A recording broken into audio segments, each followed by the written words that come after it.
जब हम क्योंकि पहला विषय हमने मीडिया के बदलते आयाम रखा है, तो आयाम कितने ही बदले, लेकिन समय का आपको ध्यान रखना होगा। बुलेटिन या पॉडकास्ट या टेलीकास्ट या प्रिंट, अगर उसमें आपने समय का ध्यान नहीं रखा, वो समय आपने तय नहीं किया, तो आपकी व्यूवरशिप उस समय के आधार पे आपके साथ बनी हुई नहीं रह पाएगी। तो समय सबसे इम्पोर्टेंट है, और समय स्टोरी अगर आप समय से फाइल करेंगे और साथ में उस सब्जेक्ट को जिस पे स्टोरी आप बना रहे हैं उसमें वो टाइम भी, अभी इलेक्शन का टाइम है तो स्टोरी आप इलेक्शन पे रखेंगे तो ज्यादातर व्यूअरशिप इलेक्शन की आएगी। अभी टाइम वर्ल्ड कप का है तो आप क्रिकेट के बारे में लिखेंगे तो क्रिकेट के बारे में ज्यादा लोग अभी पढ़ना चाहेंगे, जानना चाहेंगे। जिस समय पर जो विषय है उसे अगर सामान्य तौर पर आप लेंगे तो वो समय तय करेगा कि आप अपनी विषय वस्तु न्यूज के मामले में सामने रख रहे हैं तो उस पर कितना असरकार रहेगा। हालांकि आप सभी स्टूडेंट भी हैं और स्टूडेंट्स को मैं शोधार्थी के रूप में देखता हूँ। शोध का कोई समय नहीं होता, कोई विषय नहीं होता, तो जिस समय पर आप करना चाहें आप कर सकते हैं। ये प्रारंभिक तौर पर बात हुई। मीडिया बदल रहा है, आप और हम सब जानते हैं, और मीडिया में बदलाव की सबसे अहम भूमिका गजेट्स ने की। ये तकनीक का युग है। अब 4G के बाद हम 5G में पहुंच चुके हैं और कई और जी आने बाकी हैं। इसके बीच में सबसे महत्वपूर्ण विषय ये हो जाता है कि हम अपनी सूचनाओं का आदान प्रदान कैसे करें। आज बहुत सारे ऐसे मोबाइल या डिजिटल ऐप ऐसे हैं जहां आप अपनी कला को और निखार सकते हैं। आपको अपना खुद का न्यूज़पेपर निकालना है तो आपको क्रिएटिव के लिए कोई भी आप ऐप सर्च करके फ्री भी या पेड भी, जिसका कीमत भी बहुत कम रहती है, उस पर आप काम कर सकते हैं। आप फोटोशॉप पे काम करना चाहते हैं, आप कैनवा पे काम करना चाहते हैं, या आप किसी और तरीके से काम करना चाहते हैं ताकि आपका जो प्रोडक्ट, मैं कहूँगा इसे, जो आपका कंटेंट है वो और निखर कर सामने आए, तो उसके लिए जरूरी है कि आज के दौर में बदलते हुए आयामों को पढ़ा जाए, गढ़ा जाए और अच्छे से समझा जाए। तो आज इसी विषय पे बातचीत करेंगे। दोनों हस्तियां अपने अपने क्षेत्र की महारत है। एक आपको शिक्षा दे रही है कि कैसे देश दुनिया में शैक्षणिक व्यवस्थाओं के जरिए उन दूर चीजों को पढ़ा जाए, कैसे बदलते हुए आयामों को पढ़ा जाए। इन पुस्तकों के आधार पर, अपने करिकुलम के आधार पर चीजों को आगे बढ़ा जाए। और दूसरी हस्ती अपना जीवन ही इन्होंने आप जैसे अनेक लोगों को आगे बढ़ने के लिए दिया है। तो विषय की अपनी गंभीरता है, आप सबकी इसमें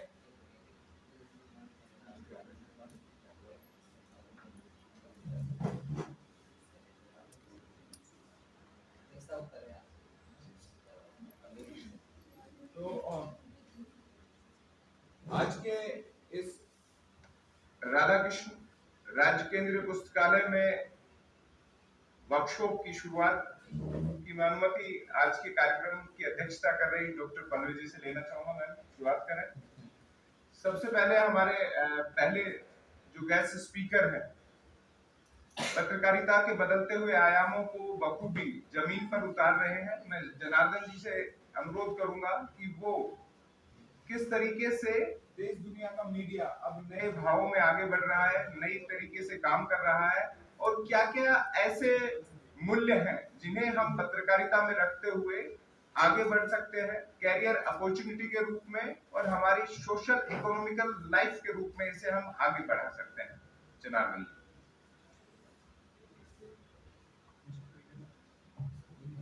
चालू हो रहा है, अंदर आ जाए, आप उधर आ जाए।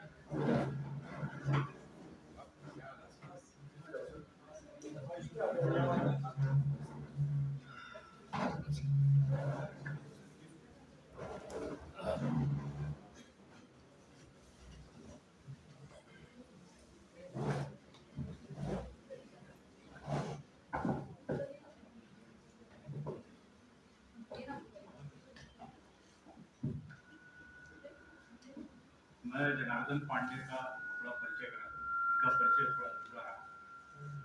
जनार्दन जनार्दन पांडे राजस्थान पत्रिका का जो डिजिटल क्रम है उसमें यूपी को हेड करते हैं और राजस्थानी इनका मुख्यालय है जयपुर में। पिछले 11 साल का इनका अनुभव है और हम कह सकते हैं कि विस्तृत इनके पास जो नया मीडिया है, न्यू मीडिया जो है, ये दरअसल उसके इस समय सबसे मतलब हम कहें उपलब्ध कमांडर हैं। जैसे मेरी उम्र का आदमी इस न्यू मीडिया को उतना नहीं समझ पाया है, इसलिए हमने चयन किया कि एक ऐसे युवाओं को हम आपके सामने लाएं जो वाकई में इस चैलेंज को फेस कर रहे हैं। आप उस चुनौती से जूझने के लिए तैयार हो रहे हैं। Thank you sir, thank you so much. अच्छा, आज मेरी आवाज़ थोड़ी सी डाउन डाउन आएगी क्योंकि बुखार आ गया। मैंने अभी आते वक्त एक डोलो 650 ले ली थी ताकि आप लोगों से बात करते करते टेम्परेचर ज़्यादा ना जाए। मैं एक छोटी भूमिका आपके सामने बना देता हूँ मीडिया के करते हुए आयाम पे। उसके बाद बेहतर होगा कि आपके मन में कोई सवाल हो तो मुझे पूछें, तो ज़्यादा अच्छे से मैं आपसे इंटरेक्ट कर पाऊँगा, बात कर पाऊँगा। देखिए, जब जिस किस्म की ज़रूरत होती है उस तरह की चीज़ें हमारे हाथ में आती हैं। जब कोई मीडिया हाउस नहीं था, सिर्फ एक पेपर पे किसी तरीके से अपनी बात को रख देना या किसी इंफॉर्मेशन को एक पेज पर ले आना, ये बड़ा टफ था। तो पंडित जुगल किशोर शर्मा ने उदंत मार्टन नाम का न्यूज़पेपर पब्लिश किया। दौर बीता जब हमारे समय में सबसे ज़्यादा चुनौतियाँ आई देश को आज़ाद कराने के लिए, तो ढेर सारे पर्चे अलग अलग लोगों ने छापे और एक दूसरे से एक जगह से दूसरी जगह तक सूचना जाने का इकलौता तरीका वही था, इस पर्ची को पहुंचा दिया जाए। उसमें ढेर सारे न्यूज़पेपर थे, गांधी जी के न्यूज़पेपर थे। उसमें जो बात उसमें लिखी रहती थी वो उद्वेलित करती थी। जो पर्चों में जो बात लिखी रहती थी वो लोगों को एक साथ जोड़ने के लिए कि हमारे ऊपर किस तरह से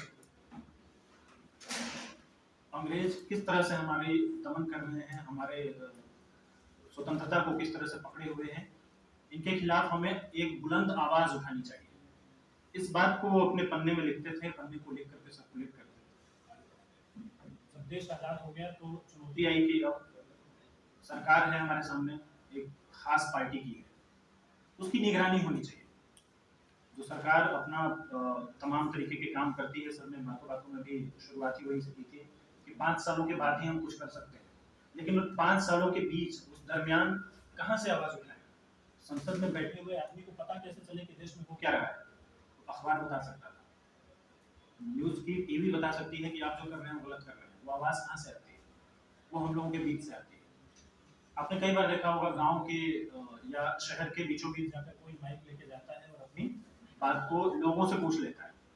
देखा ना, वॉक्स पॉप की तरह से जाते हैं कि आपको ये जो महिला आरक्षण बिल आया उसको बोलिए, आपको क्या लग रहा है, क्या लग रहा है, या तमाम जो नीतियां सरकार लेके आती है क्या लग रहा है। तो सरकार को पता चलता है कि जो आम पब्लिक है वो इस बारे में क्या सोचती है।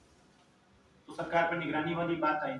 थोड़े दिन और गुजरे हमारे जिंदगी के, तो सब कुछ रंगीन होने लगा, पैसे आने लगे।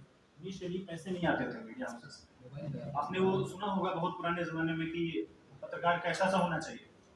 पत्रकार का एक चप्पल रहे, हवाई चप्पल 20-25 रुपए वाला लखानी का, और एक अच्छा सा पैजामा हो, कुर्ता हो उसके पास। मतलब दुनिया की जो सबसे कम पैसे में मिलने वाला, सिर्फ जीवन चल जाए उतने भर की हमारे पास छूट होती थी पत्रकारिता।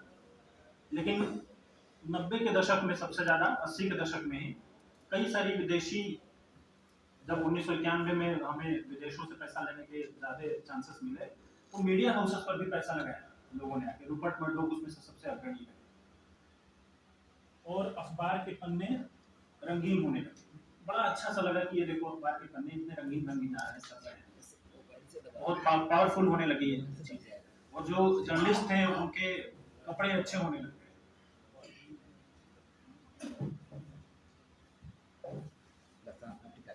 और कमोबेश एक किस्म का प्रोफेशन, मतलब पहले क्या था, बहुत अरसे तक मीडिया का जो काम था वो काम था सिर्फ और सिर्फ सूचनाओं का और विचारों का एक जगह से दूसरे जगह तक पहुंचा देना, एक बड़े कम्युनिकेशन मास को अपनी बात समझा देना।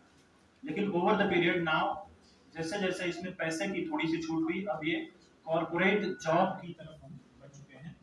हम लोगों को अब जो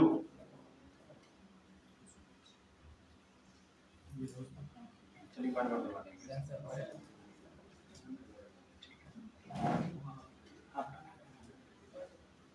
जैसे जैसे पैसे और जैसे जैसे हमारे पास थोड़ा सा ऐसा छूट आई तो हमारा काम हो गया कमो बेश घूम फिर करके इस तरह से काम करना कि जो कॉरपोरेट हाउसेस को खुश करे।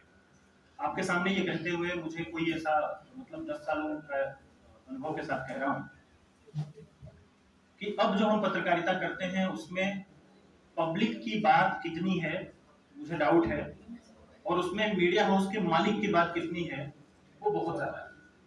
वो चाहता है कि हमें ऐसा करना है, उसने किसी के साथ जाकर कोई डील कर ली, उसने कहीं जाकर के कोई ऐसी काम कर लिया है जिसके तहत आपको चलना हो। तो मीडिया के बदलते हुए आयाम में ये भूमिका इस तरह से थी। अब इसके तकनीक के रूप में चर्चा कर रहे थे अंकित जी, उसको बता देता हूँ मैं। देखिए बहुत आसान सी बात है। पहले आप मोबाइल से छोड़िए, मोबाइल से आप पैसे कैसे निकालते थे?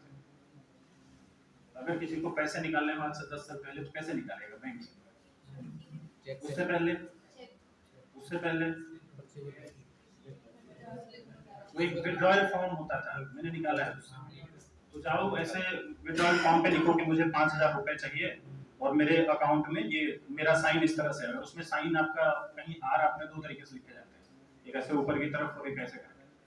अगर आपने दूसरा वाला आर लिख दिया, जनार्दन में आर आता है, तो मैंने दूसरा लिख दिया तो पैसे नहीं देते थे मुझे, बोले आपका साइन ठीक नहीं है, आपको नहीं मिलेगा पैसा। फिर कुछ दिन बाद इससे मैं निकला बाहर, मुझको ये आर लिखने की दिक्कत करा, एक कार्ड दे दिया मुझे, इस कार्ड को ऐसे मशीन में डालो निकालो मिल जाएगा। अब कैसे निकालते हैं? जहां जाता हूं मैं उठाता हूं, ऐसे स्कैन करूंगा, ऐसे पैसे भेज दूंगा। वहां गांव में मेरी मम्मी कोई सामान खरीदते हैं, मुझे एक क्यूआर कोड भेज देती है, मैं उसमें से स्कैन करके भेज देता हूं पैसे लोगों। तो जो प्लेटफॉर्म है वो अलग अलग समय पे चेंज होते रहते हैं। एक समय था, आदत थी सवेरे सवेरे जगना है, चाय लेना है या जो भी ब्रेकफास्ट है आपका उसको लेना है और अखबार लेना है, और चाय पीते पीते अखबार के पन्नों को देखना है। वो एक दिनचर्या शामिल हो गई थी, हमारी लाइफ का पार्ट था। वो एक प्लेटफॉर्म था, उसका उस तरह से इस्तेमाल होता था, अब नहीं होता है। हम में से मुझे नहीं लगता है कि शायद कोई एक आध बच्चा होगा जो भी इतना मूड में रहता हो कि सवेरे जग करके अखबार लेके वैसे पन्ना पलटे चाय पिए, नहीं करते हैं। अब कैसे, जब पूरी दुनिया हमको पैसे निकालने की चीज से मोबाइल के ऐप से, पेटीएम, भीम, गूगल पे, फोन पे, मुझे ग्रोसरी का सामान कैसे खरीदता हूँ? किसी न किसी ऐप से ना, उसी में मैं देखूंगा कि कौन सा एक क्या नाम आता है इनका, ब्लिंकिट, लास्ट मिनट ऐप, वो दिन में कुछ शादियां कैसी होती हैं, जीवन साथी.com, शादी.com, उनके भी ऐप है। तो भैया चलेगा ऐसे ही आने वाले दिनों में, न्यूज कैसे आएगी? ऐप से।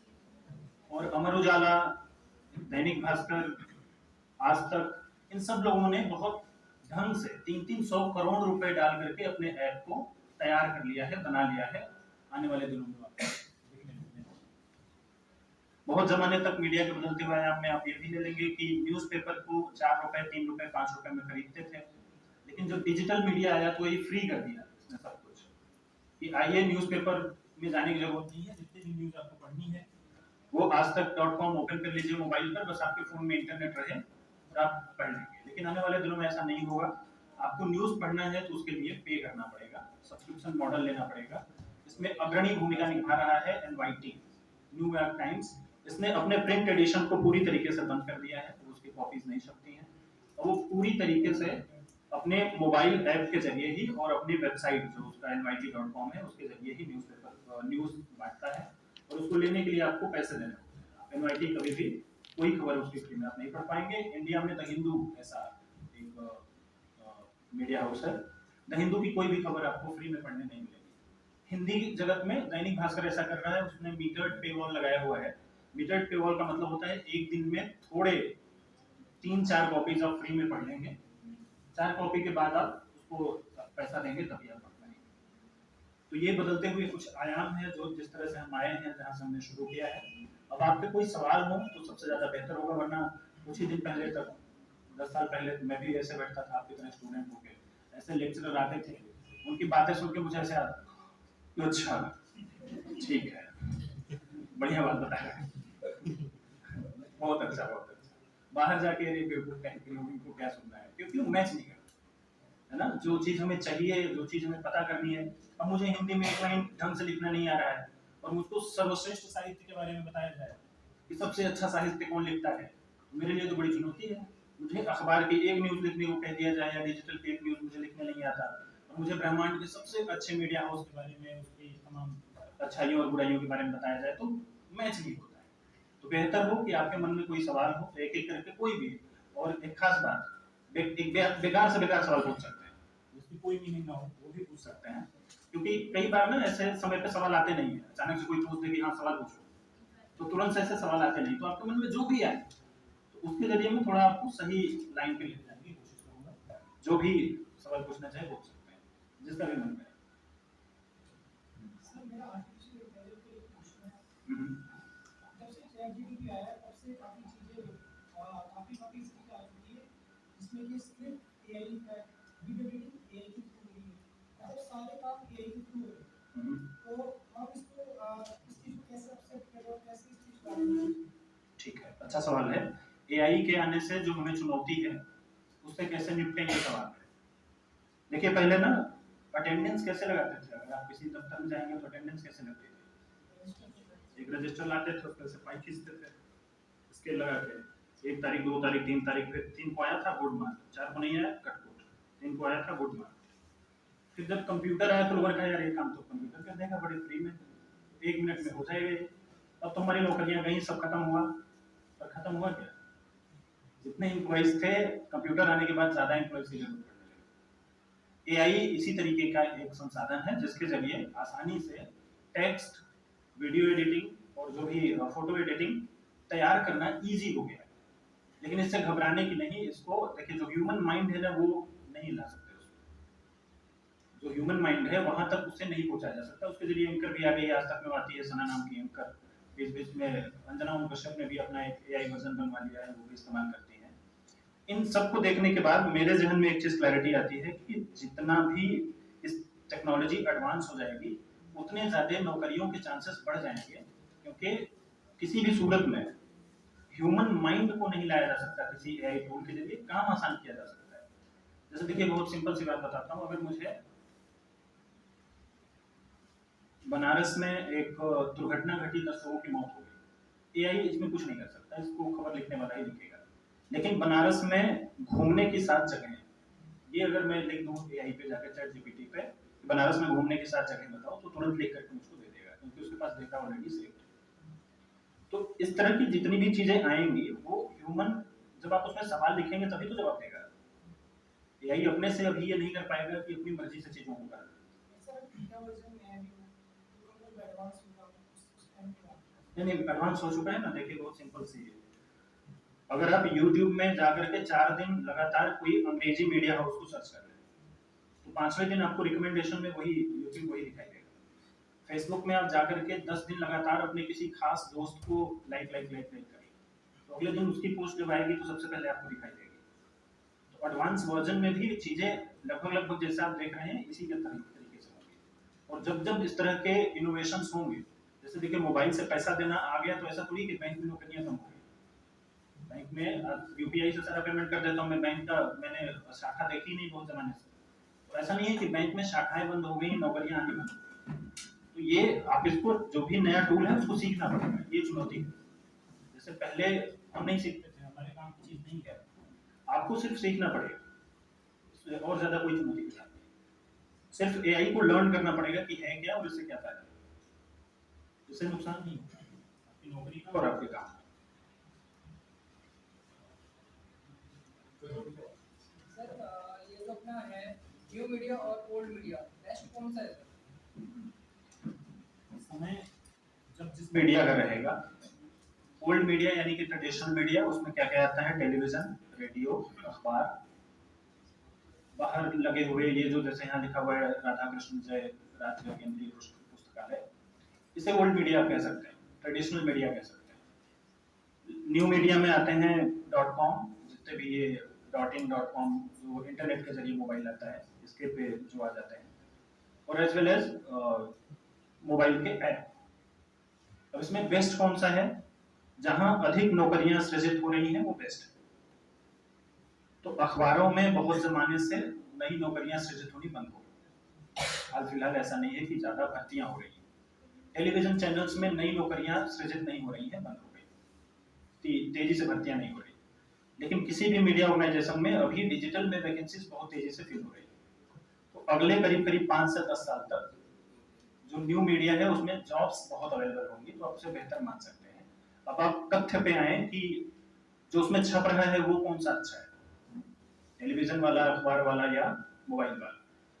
मोबाइल की जर्नलिज्म करने वाले जितने भी लोग आए उन सब ने जर्नलिज्म के बेसिक कॉन्सेप्ट को विदा कर दिया, जिसमें मैं भी शामिल हूं, क्योंकि मैं भी इसी मीडिया में वर्क। हमने क्रॉस चेक करने का पूरा रास्ता ही बंद कर दिया। मुझे एक ट्वीट कहीं दिखाई दिया कि 6 लोग मर गए। अब मैंने बिना चेक किए कि वहां पे 6 लोग मरे भी हैं कि नहीं मरे हैं, मैंने उठाया और 6 लोग मर गए की खबर लगा दिया, वो फलाना ट्वीट उसमें एम्बेड कर दिया खबर में और पब्लिश कर दिया।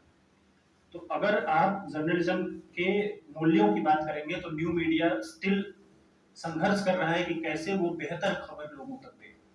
कोरोना में इतनी सारी गलत किस्म की जानकारियां, भ्रामक जानकारियां न्यू मीडिया ने दी, जिससे बहुत सारे लोगों को जान बनी। तो स्टिल जो न्यू मीडिया है उसके जर्नलिज्म में इशू है, क्योंकि वो ग्राउंड पे होते नहीं है। जितने भी डिजिटल के लोग हैं सब एक किसी दफ्तर में होते हैं, वो उस जगह पे जाकर के क्रॉस चेक करने की हालत में होते नहीं है। जो ओल्ड मीडिया है, ट्रेडिशनल मीडिया है, अब तक उसमें ये चीज बाकी है। किसी भी अखबार में आप पाएंगे नहीं कि बिना ग्राउंड पे गए वो खबर, या कम से कम कांटेक्ट करके संबंधित आदमी को पूछे बगैर खबर छापे, ऐसा संभव नहीं है। लेकिन न्यू मीडिया में ये संभव है, क्योंकि अगर किसी और ने वही खबर पब्लिश कर दी तो हम तो पीछे हो गए। तो हम क्रॉस चेक करते रह गए, फोन करते रह गए, पता चला उसकी खबर आ गई, गूगल पे रैंक हो गई, जनता के बीच चली गई, नोटिफिकेशन जारी हो गया, और हम अभी लिख ही रहे हैं क्रॉस चेक कर रहे हैं। इस इशू से निकलने के लिए हम अभी संघर्ष कर रहे हैं न्यू मीडिया वाले, लेकिन नौकरियां ज्यादा हैं न्यू मीडिया, ऐसा है। बोलो ऑन कर लो, माइक ऑन कर लो। सर एक वक्त था जब हर घर में टीवी नहीं हुआ करते थे लेकिन रेडियो हुआ करते थे, तब लोगों को रेडियो की लत लगी हुई थी। लेकिन जब हर घर में टीवी आया तो रेडियो की लोकप्रियता काफी कम हो गई। तो इसी तरह सोशल मीडिया है जो कि अभी तो सिर्फ अपने रंग में आया है, तो क्या आने वाले टाइम पे सोशल मीडिया भी टीवी और अखबार की लोकप्रियता को कम करेगा?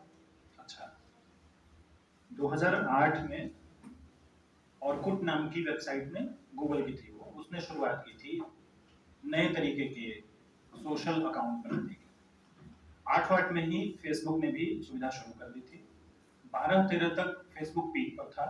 भारत में 2014 के जो चुनाव हुए उसमें फेसबुक ने अच्छी खासी भूमिका निभाई। जब प्रधानमंत्री कैंडिडेट जो थे नरेंद्र मोदी तब के, उन्होंने स्वतः अपना एक अकाउंट बना लिया और अपनी बात डायरेक्ट जनता से रूबरू होने लगे, इंस्टेड ऑफ कि मीडिया हाउसेस के पास जाने के।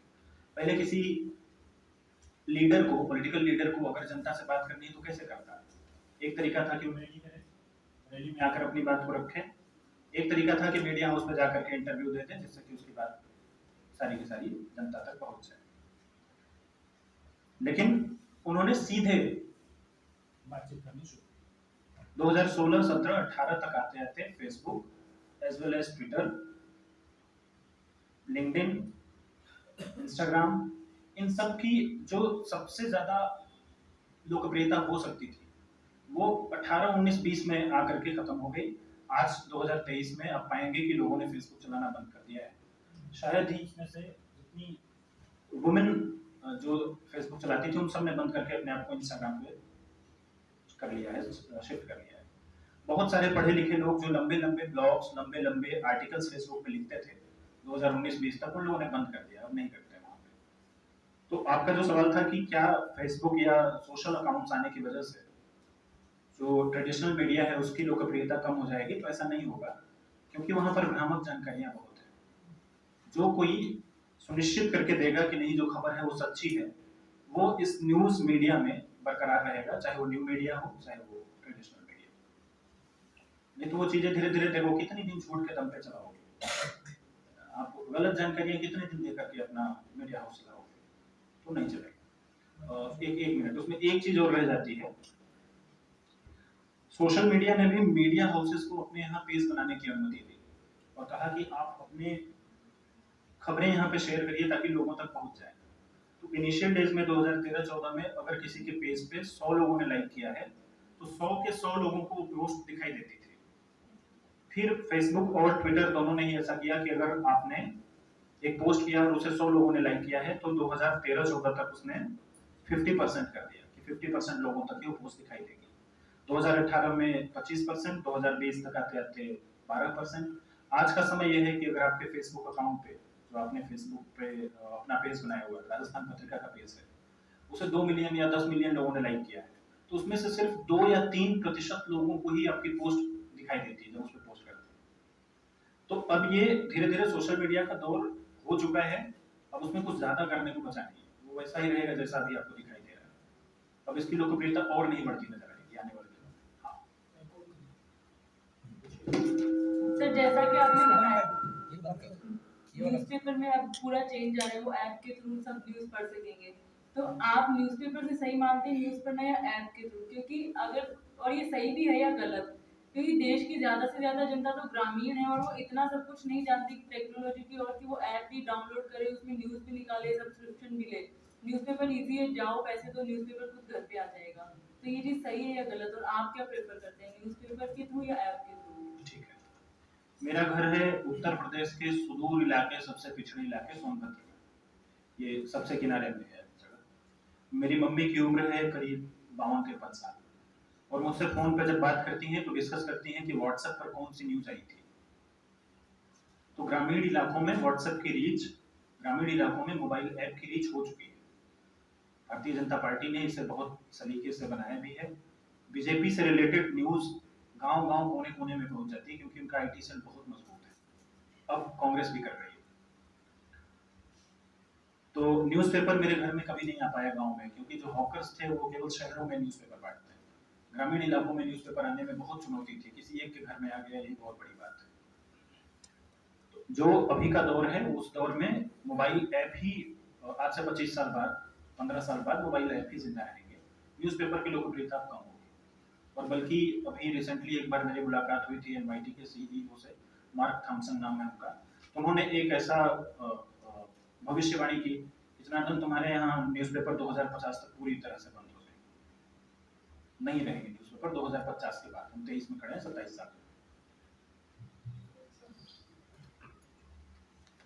सर जैसा कि आपने बोला कि हार्ड फैक्ट्स जो रहते हैं टेलीविजन और ट्रेडिशनल मीडिया में, हार्ड फैक्ट्स के बेसिस पे अच्छे से वो वर्क करता है सर, बट सोशल मीडिया, आपने जैसे कि बोला कि सोशल मीडिया उतना काम नहीं करता, बट रिसेंटली एक न्यूज़ आई थी विराट कोहली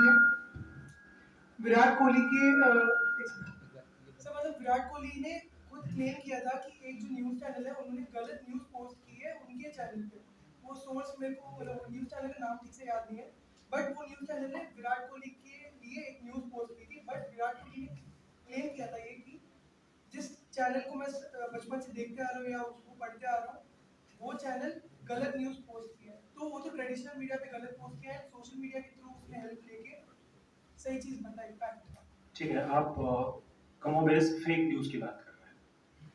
देखिए, फेक न्यूज़ दो तरीके से आती है। एक इंटेंशनली, जब हमें पता होता है, हम जानबूझ के किसी के बारे में भ्रामक और गलत जानकारी देते हैं जिससे कि उसकी छवि खराब हो। तो ऐसा बहुत, जब ढेर सारे पैसे इन्वॉल्व हों, ढेर सारे अपर लेवल पे बातचीत हुई हो, तो किसी की छवि को खराब करने के लिए जानबूझ के फेक न्यूज़ बनाई जाती है। तो एक वो दूसरा रास्ता है। एक है कि हमारी अंडरस्टैंडिंग कमजोर थी, उसकी वजह से हमने गलत न्यूज़ चलाई। जो उस सब्जेक्ट को लिख रहा था या वीडियो बना रहा था, उस आदमी को पता ही नहीं था कि ऐसा भी कुछ हो सकता है, तो उसने जल्दबाजी में जानकारी बना दी। माना कि विराट कोहली के बारे में एक छोटी सूचना आ जाए कि विराट कोहली का अनुष्का शर्मा से पहले माधुरी दीक्षित से था अफेयर, यह एक खबर बना दी है। तो इसके दो रास्ते हो सकते हैं कि जो सब्जेक्ट लिख रहा है उसको पता ही नहीं है कि माधुरी दीक्षित किस समय की हैं, विराट कोहली किस समय के हैं, अब वो जानता ही नहीं है, विराट कोहली को नहीं जानता, बस किसी ने बोल दिया कि तुम्हें ये बनाना है तो बनाओ, तो जो भी उसके समझ में आया उसको बना दिया। या कॉपी करने का बहुत चलन होता है। कहीं उन्होंने देखा अंग्रेजी में कोई खबर, अंग्रेजी भाई को समझ नहीं आती, उसने दो कीवर्ड पकड़े, माधुरी दीक्षित और विराट कोहली, उसने खबर बना ली कि कम अंडरस्टैंडिंग, वो अंग्रेजी से हिंदी नहीं कर पाया, या उसको सब्जेक्ट की जानकारी नहीं है, या फिर उसके क्रॉस चेक करने का समय नहीं है, तो फिर वो गलत जानकारी ही आपके सामने लाके देगा। सर बट न्यूज़ ऐसा कुछ नहीं था, न्यूज़ पॉजिटिव ही था कि उसने अलीबाग में एक बंगला खरीदा, तो वहाँ पे उसको ना ही कुछ नीचा दिखाया, ना ही कुछ मतलब ऐसे विराट कोहली को गलत बोला। न्यूज़ तो उसकी अच्छे के लिए था, बट गलत न्यूज़ था, वो फेक था। नहीं, न्यूज़ अच्छे के लिए नहीं था। विराट कोहली ने बंगला खरीदा तो कितने में खरीदा, उस पे उसका इनकम भी जैसे जानकारी 32 चाहिए। करोड़ समथिंग था, तो और 32 करोड़ रुपए उनको दिखाने पड़ेंगे ना, ऐसे एक नंबर के पैसे में 2 नंबर के पैसे तो नहीं लगाए उसमें। अच्छा नहीं है इसमें कुछ, विराट कोहली को चिंतित होना चाहिए। बट उन्होंने खरीदा नहीं, उन्होंने डायरेक्ट सोशल मीडिया को अप्रोच किया। तो ये देखिए बहुत सिंपल सी जानकारी है, न्यूज मीडिया में सोर्सेस होते हैं, हम सब सोर्सेस के दम पे काम करते हैं। देखिए नई खबर कहाँ से आएगी, न्यूज कहाँ से आएगी भाई? एक तरीका ये कि ऑलरेडी कहीं कोई चीज प्रेस कॉन्फ्रेंस करके बुलाए और हमको बताए तो सबके लिए उतनी ही खबर है, लेकिन हम एक्सक्लूसिव खबरें कहाँ से ढूंढते हैं? हमारे सोर्सेस। तो वो सोर्सेस हमें यदा कदा यहाँ वहाँ से जानकारियाँ देते हैं। मसलन कि मैं बैनामा वाले, जहाँ पे ये प्रॉपर्टी का बैनामा किया जाता है, उस वाले दफ्तर में बैठा हूँ, लौटते वक्त मैंने उनसे कहा कि यार कुछ दीजिए भाई, हमारी न्यूज छपनी है। रिपोर्टर ऐसे ही काम करता है, किसी भी दफ्तर में जाके बैठता है, जब वहां से निकलने लगता है तो अधिकारी से पूछता है कि कुछ खबर तो दीजिए, छपेगा क्या? तो उन्होंने कोई एक जानकारी उसमें दे दी थोड़ी सी कि भाई ऐसा है कि विराट कोहली ने घर खरीदा है, अभी किसी को पता नहीं है, छाप दीजिए। खबर छप गई। छपने के बाद विराट कोहली को सुधा है कि नहीं, तो ये तो गलत जानकारी है। तो वो और कोई उसमें खास बात नहीं है ऐसी कि जिससे कि बहुत परेशान होने जैसा नहीं है, बहुत क्लियर है। इसमें चुनौती इतनी सी है कि अगर विराट कोहली के बारे में मुझे कोई खबर लिखनी है और आप लोग आने वाले जर्नलिस्ट हैं, सब लोग बीजेएमसी एमजेएमसी कर रहे हैं, तो आप इतना कर सकते हैं कि आप एक पन्ने में लिख करके जेब में रखिए कि बिना क्रॉस चेक किए किसी भी सूरत में खबर को पब्लिश नहीं करूंगा, चाहे कितना भी दबाव मेरे ऊपर बना दिया जाए, ताकि कोई विराट कोहली, कोई भी स्टेक होल्डर जो न्यूज में हो, मेरे ऊपर ये न कह सके कि मैंने नकली या गलत खबर छापी। ये आप संकल्प ले सकते हैं, इतना हो सकता है। बाकी तो ये चलता रहेगा, इसमें बहुत घबराने की बात नहीं है। आज से 5 साल बाद भी इस तरह की खबर छपेगी और कोई आएगा बोलेगा कि ऐसी नहीं। एक अंतिम प्रश्न ले लेते हैं। नहीं, पहले मेरा प्रश्न तो ये था जनार्दन भाई, जो नए छात्र आ रहे हैं मीडिया में, उनको 3 टिप्स आप क्या देना चाहेंगे कि उन्हें अपनी पढ़ाई के साथ ये काम करना चाहिए जिससे वो उनको बेहतर अपॉर्चुनिटीज मिल सकती है? एक प्रश्न इधर से अंकित भाई, ये अंतिम प्रश्न। अच्छा एक काम करते हैं, एक बार में आप लोग सवाल पूछ लीजिए, मैं सबको मिला के जवाब देता हूँ। अभी सेशन ऑफ भी है तो सवाल जवाब चलते रहेंगे, इनके लिए लास्ट था, अगली बार के लिए बचा लेंगे। सर मेरा क्वेश्चन ये रहेगा कि जैसे न्यू मीडिया का प्रचलन बहुत ज़्यादा बढ़ता जा रहा है, तो एक चीज़ देखने को मिलती है कि जैसे हमारी प्राइवेसी और डेटा बहुत जल्दी लीक हो जाता है और अकाउंट को हैक कर दिया जाता है बहुत जल्दी, तो क्या इंटरनेट इसमें कोई बदलाव लाएगा? ये सारी चीज़ें ऐसे ही चलती रहेंगी? सीधे सीधे जर्नलिज्म का सवाल नहीं है, इसका जर्नलिज्म से कोई सीधा लेना देना नहीं है। डेटा हैकिंग के बारे में आप बात कर रही हैं। कैम्ब्रिज एनालिटिका नाम की एक कंपनी थी, एक विसल ब्लोअर थे, उन्होंने उसकी चर्चा की कि फेसबुक पर जितनी भी सूचनाएं हम देते हैं, हमने उनसे बताया कि मेरी पसंदीदा सिंगर है लता मंगेशकर, मेरी पसंदीदा फिल्म है 3 इडियट्स, तो इस तरह से करके उसने मेरी पर्सनालिटी को रीड कर लिया कि जनार्दन इस तरह से सोचता है, और उसके आधार पे उसने मुझे उसी तरह के कंटेंट बार बार दिखाए, जिससे कि मेरा माइंड और ज्यादा बनता जाए। रिसेंटली अभी उनके ऊपर चल रहा है, डोनाल्ड ट्रंप के ऊपर चल रहा है मुकदमा, कि इन्होंने इसी तरीके के डेटा का इस्तेमाल करके लोगों को अपने पक्ष में चुनाव में वोट दिलाने में मदद की। यह एक चुनौती हो सकती है कि जैसे जैसे हमारी खुद की रीडिंग, मेरी रीडिंग कर ली जाए तो समस्या एक तरीके की आएगी। रिसेंटली एक फिल्म वेब सीरीज रिलीज हुई है असुर 2, तो असुर 2 का जो विलेन है उसको देखिएगा, उसने हर एक व्यक्ति के रीडिंग की हुई है कि जनार्दन को कितने प्रतिशत गुस्सा दिलाया जाए तो कौन सा काम ये कर देगा, कितना प्रतिशत इसको खुश कर दिया जाए तो कितना ये काम कर देगा। यह चुनौती है, इससे निपटने के लिए सरकारें काम कर रही हैं, अमेरिका की सरकार काम कर रही है, भारत की सरकार काम कर रही है, ताकि इस तरह की चुनौतियों से हम बचते जाएं। अभी इसका सीधे सीधे तौर पर कोई इलाज नहीं निकला है, ये दिक्कत बनी रहेगी। इसमें एक ही रास्ता है कि मोबाइल जब आप ओपन करें तो जितना वो आपसे ना फ्री में अलाउ कराते जाता है। जैसे आपने एक ऐप डाउनलोड किया, वो कह रहा है कि अपनी फोटो गैलरी को अलाउ करो देखने के लिए, तो क्यों करना है तुम्हें? फोटो गैलरी मेरी क्यों चेक करनी है, मैंने क्या फोटो रखी हुई है? आप डोंट अलाउ कर दीजिए, तो मैं नहीं देता तुमको अपनी जानकारी।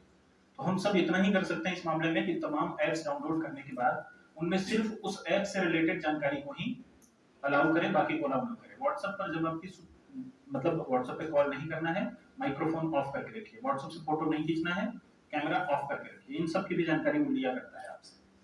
पेटीएम कहता है कि लोकेशन की जानकारी मुझे दे दीजिए। तुम क्या करोगे लोकेशन की जानकारी? तो उसको सिंगल हर बार करिए कि जितनी बार मुझे पैसे देने होते हैं मुझसे मांगता है कि एक बार अलाउ करो, मैं सिर्फ एक बार अलाउ करता हूँ। तो हम अपनी सुरक्षा खुद से कर सकते हैं, इसके अलावा कोई इलाज उसका नहीं है। अंतिम बात सर ने कहा है कि 3 चीजें बता दें जो न्यू एस्पायरेंट्स जर्नलिज्म करने के लिए बच्चे आ रहे हैं वो क्या करें। सबसे पहली चीज है जो बहुत इशू हो जाता है दफ्तर में आने के बाद, जब आप लोग मेरे ही हो सकता है दफ्तर में आ जाएंगे, आपको तकनीक सिखाऊं मैं नए सिरे से, तो आपको तकनीक थोड़ी थोड़ी पहले से सीख करके आइए। जैसे इन्होंने चर्चा में कहा बात बात में चैट जीपीटी, तो आप पहले से चैट जीपीटी सीख करके आइए कि कितना फोटो ये बना सकता है, क्या इसकी क्षमताएं हैं, कितनी वीडियो की एडिटिंग ये कर पाएगा, इसकी कितनी क्षमताएं हैं, ऑडियो की एडिटिंग ये कितनी कर पाएगा, कितनी क्षमताएं हैं, लिखने वाला कंटेंट कितना लिख सकता है, इसकी कितनी क्षमता है। एज वेल एज अगर मुझसे कोई कहे कि राम मंदिर के 1992 के समय की कुछ खबरें निकाली है न्यूज़पेपर की, तो मैं क्या सर्च करूं गूगल पे जाके कि मुझे राम मंदिर के समय छपी हुई खबर की कटिंग कहीं से मिल जाए। तो गूगल करने की क्षमता आपकी ऐसी होनी चाहिए। मैं आपसे कहूं कि राजीव गांधी की हत्या के समय क्या हुआ था, ये मुझे बताइए, तो आपको बीबीसी के और ऐसे जो ऑथेंटिक आर्टिकल्स हैं वो निकालने की समझ आप में होनी चाहिए। तो ये प्राइमरी चीज है। पहली चीज कि आपको तकनीक और गूगल करने का समझ अच्छा होना चाहिए। दूसरी चीज होती है जर्नलिज्म में जो सबसे आवश्यक काम करती है आपकी, कि किसी भी सूरत में, जो हमेशा मैं शेयर भी करता हूं हर आदमी से, कि सब्जेक्ट की जानकारी आपकी ठीक होनी चाहिए। आप प्रयास करें कि अगर आपको लाइफस्टाइल से रिलेटेड कंटेंट लिखने के लिए सेलेक्ट किया जा रहा है, तो आपको लाइफस्टाइल की अंडरस्टैंडिंग होनी चाहिए। मसलन हेल्थ कैसे काम करता है, ट्रीटमेंट कैसे होते हैं, फूड का क्या रोल है, ब्यूटी टिप्स क्या चीज होती है, फैशन और डिजाइनिंग क्या चीज होती है, इस सब्जेक्ट की आपको ठीक जानकारी होनी चाहिए। अगर आपने कहा कि मुझे एंटरटेनमेंट की कवरेज करनी है, तो आपको बॉलीवुड क्या होता है, हॉलीवुड क्या होता है, वेब सीरीज क्या होती है, ओटीटी क्या होती है, इन सब की प्रॉपर इंफॉर्मेशन आपको जुटानी होगी, करनी होगी जब जिस क्षेत्र में आप जाना चाहें। इसी तरीके से अगर नेशनल इंटरनेशनल इश्यूज पे आपको लिखा जा रहा है, तो आपको कम से कम ये तो पता होना चाहिए कि एनटीआर कौन है, देवगौड़ा कौन है, कुमार स्वामी कौन है, फडणवीस कौन है। तब क्या होगा ना कि आपको किसी भी तरह की जानकारी के लिए हमने कहा कि ये खबर कर लीजिए, ऐसे ही होता है। आप दफ्तर में आएंगे, आपसे कोई कहेगा करे देखो महाराष्ट्र में सरकार के लिए एक खबर बना दो, या बोलेगा यार वो संजय सिंह को गिरफ्तार कर लिया गया है, खबर बना दो, इतनी ही टिप आपको दे रहा हूँ। अगर आपको नहीं पता होगा कि संजय सिंह कौन है, उनको गिरफ्तार क्यों किया जा रहा है, तो फिर बड़ी चुनौती हो जाएगी। आप कुछ ना ऐसे दूसरे का चीज देखेंगे किसी अन्य मीडिया हाउस में, अगर वहां पे गलत छपा है तो आप भी गलत छाप रहे हैं। तो आपको जब जिस सब्जेक्ट पे काम करना है उस सब्जेक्ट से रिलेटेड इंफॉर्मेशन घर पर के जाके सही, जैसे आपको सेलेक्ट कर लिया गया है नेशनल इंटरनेशनल के लिए, तो घर पे जाइए और अपनी जानकारी नेशनल इंटरनेशनल की अच्छी करिए, तो आपके लिए बेहतर होगा, अन्यथा बहुत चुनौती हो जाएगी। नहीं। और सबसे आखिर में बात, सबसे ज्यादा जरूरी बात है, वो इस बात पे खत्म करूंगा कि 2013 में मैंने बतौर स्ट्रिंगर नौकरी शुरू करी थी, और 2023 में 10 साल हुए हैं। मैं भास्कर में 300 लोगों की टीम लीड करता था, और यहाँ पे अभी मेरे पास 50 लोगों की टीम है। द मोस्ट इंपॉर्टेंट थिंग कि अगर आपने कुछ तय कर लिया कि मुझे ये करना है, जब मैं स्ट्रिंगर था ना, ये मेरे जूनियर थे, मैं इनसे कहता था भूपेन जी से कि देखना मैं एक दिन हेड बन जाऊंगा। मैं स्ट्रिंगर था तब मुझे ये बात भरोसा थी, और मैं अभी ये बन गया हूँ। तो सबसे इंपॉर्टेंट बात कि आपके मन में वो बात होनी चाहिए कि मुझे ये चीज करनी है, तो आप कर पाएंगे, नहीं तो नहीं हो पाएगा। अगर आपने ये किया कि ऐसे पता नहीं कैसे से संस्थान है, पता नहीं कौन सा काम हमसे कराते हैं, पैसा मेरा काट लेते हैं, और बहुत तरीके की बातें, ये बताओ मेरा जो सीनियर है मुझको दिन भर ऐसे डांटता रहता है, ये सब होगा, ये तो पार्ट ऑफ जर्नी है ना। मुझसे सही बताऊं, मैं जाता था पीछे खड़े रहता था, 10 रुपया देते देते जाओ नीचे से गुटखा खरीद के आओ, मैं खुशी खुशी गुटखा खरीद के लाके देता था, लो गुटखा खाओ गुटखा, मुझे तो हेड बनना है, देखना बन जाऊंगा, तो हो जाता है। मतलब जो आपको करना है।